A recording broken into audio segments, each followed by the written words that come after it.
passion. We can make love like an act of God. I just match my words to Hello my YouTube, and I'm back once more with another video. Before we get started, I would like to say a few words with our sponsor, NordVPN. No, just kidding.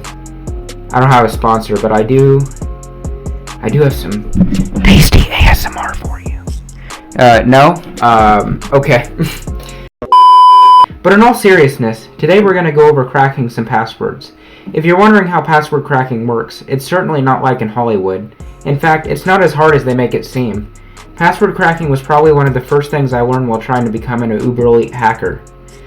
There are several ways password cracking works, but the most common types of attacks are the brute force attack and the dictionary attack. Both of these attacks works off of something called word lists. And a word list is basically a text file that you create with a bunch of password combinations in it. Passwords are not exactly apples and oranges either though. Passwords are usually encrypted and defined on the computer by things called salted hashes. Computer hashes, in the simplest expression, takes input objects and outputs a string of random letters and numbers. This is what a computer sees when it looks at a password.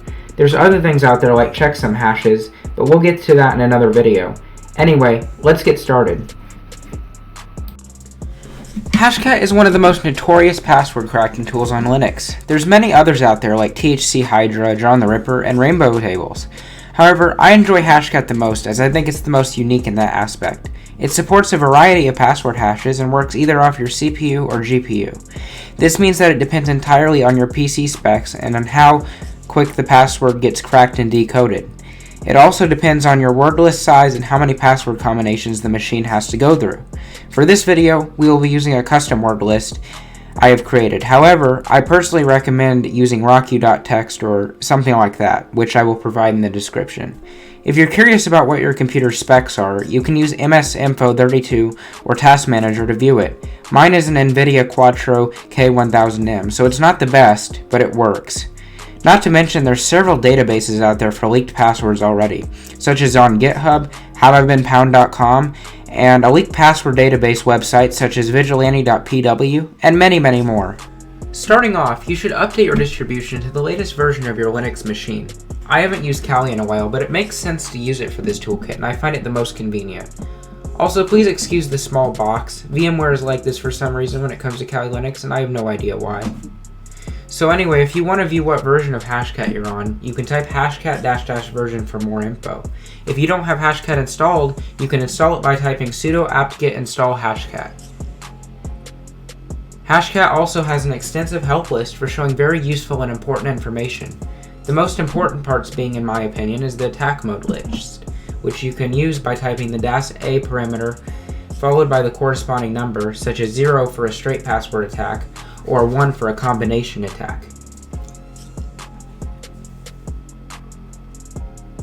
The help list on Hashcat also shows the different hash types it supports, which is mostly all of the ones known to exist.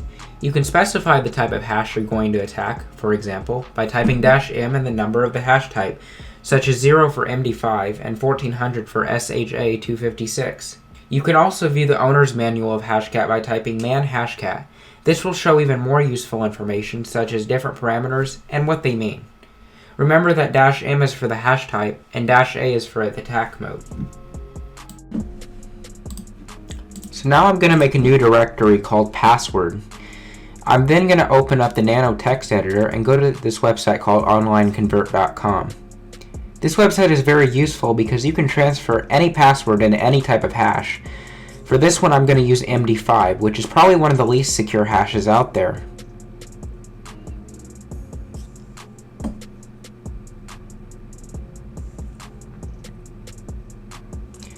Once you go to this website and convert your password, it will give you a hash. Copy this hash and put it into your text editor.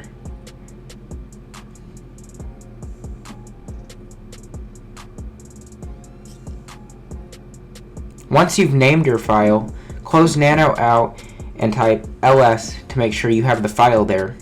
In this case, I do, and it's named password.txt. You can easily move this file to directory by typing the cp command.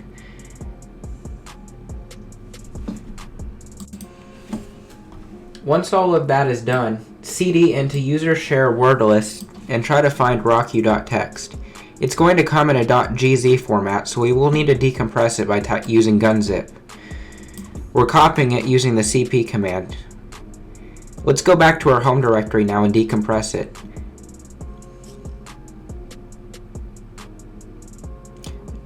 Now that we have done that, you can see it's in a regular .text file format. Once this is all out of the way, we can actually start the password cracking process. First, we're going to type hashcat to start it. I would most likely recommend using it as sudo, but I'm not doing that. Now we need to type the -m parameter for the hash type, which is MD5, so we will type 0. Now we're going to type the hash file we created. In my case, it's password.txt, and next to it, we will put the word list, which in our case is rocku.txt. Since this operating system is a virtual machine, it doesn't pick up my GPU. If this happens for you, just type --force to override that. Once the process is done, you can see a progress report. This progress report will list a plethora of things, such as the hash type, the time the text started and ended, the status of whether it was cracked or not, and of course the actual password that has been cracked. You can also type -a for attack mode, but this is not necessary as it will do a standard dictionary attack automatically if you don't type that. There's also a significant amount of things on Hashcat we call rules. Rule-based password attacks are different from your conventional dictionary and brute force attack because they're like a programming language designed for password candidate generation. For example, if you wanted to have a word list try to scope out a password, there could be a number of different combinations. There could be 100 different passwords with the word password in them, but they could be spelled differently, such as with @signs, symbols, and numbers. Hashcat's own website even further explains this. If you want to look at their documentation, I will provide the link for this in the description. Here I'm using a rule in Hashcat called combinator.rule, which is located in user/share/hashcat/rules. The combinator rule basically makes its own word list of possible password candidates, such as different variations of the same password. We initiate the rule attack by typing the -r parameter and the --show to show the hash after the attack is complete. As you can see, we have cracked the password successfully and got the hash type and password. Of course, this is only a simple password, but you get the idea. However, if we only did it without --show, it will only show the fact that it has been cracked and it won't show the password. So we need to do --show. If you go to the directory user share hashcat rules, you can see there's a whole bunch of other different rules too. That's all for now. Remember guys, if you liked the video, make sure to like and subscribe, and if you have time, make sure to check out my other channel, That One Introvert, if you want to know what my life is like outside of hacking. Thank you all and see you in the next video. Peace.